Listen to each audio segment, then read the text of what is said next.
চাঁদপুরের ফরিদগঞ্জ পৌর এলাকার নোয়াগাঁও গ্রামের একটি সুপারি বাগান থেকে হাসানুর রহমান নামের এক যুবকের মরদেহ উদ্ধার করেছে পুলিশ। শুক্রবার বিকেলে মরদেহটি দেখতে পেয়ে স্থানীয়রা থানায় খবর দিলে পুলিশ ঘটনাস্থল থেকে তা উদ্ধার করে।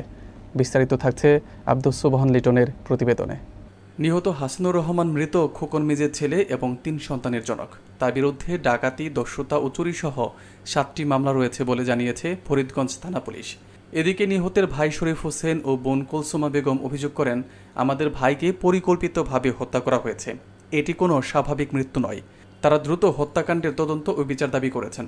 ফরিদগঞ্জ থানার ওসি মোহাম্মদ শাহ আলম জানান, সংবাদের ভিত্তিতে আমরা ঘটনাস্থলে গিয়ে মরদেহ উদ্ধার করি। মৃতের পাশে একটি মোবাইল ফোন ও একটি চাকু পাওয়া গেছে, তবে মৃত্যুর প্রকৃত কারণ এখনও নিশ্চিত হওয়া যায়নি।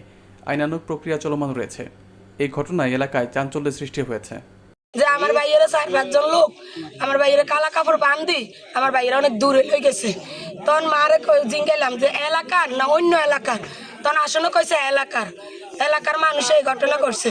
তারপরে এখন কিচ্ছি মারে বলান দিছি, মাগো আইয়ে না সেনাবাহিনীর অফিসে যাই।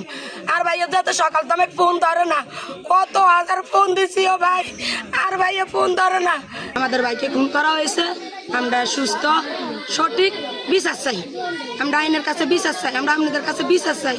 তোরা নি আমার ভাইয়ের মারি নির্মম ভাবে হত্যা করে হালাইতেছ। আমি এটা জনগণের কাছে, সরকারের কাছে, আমি যেরকম আমার ভাইয়ের মারছে এরকম আমি বিচার চাই।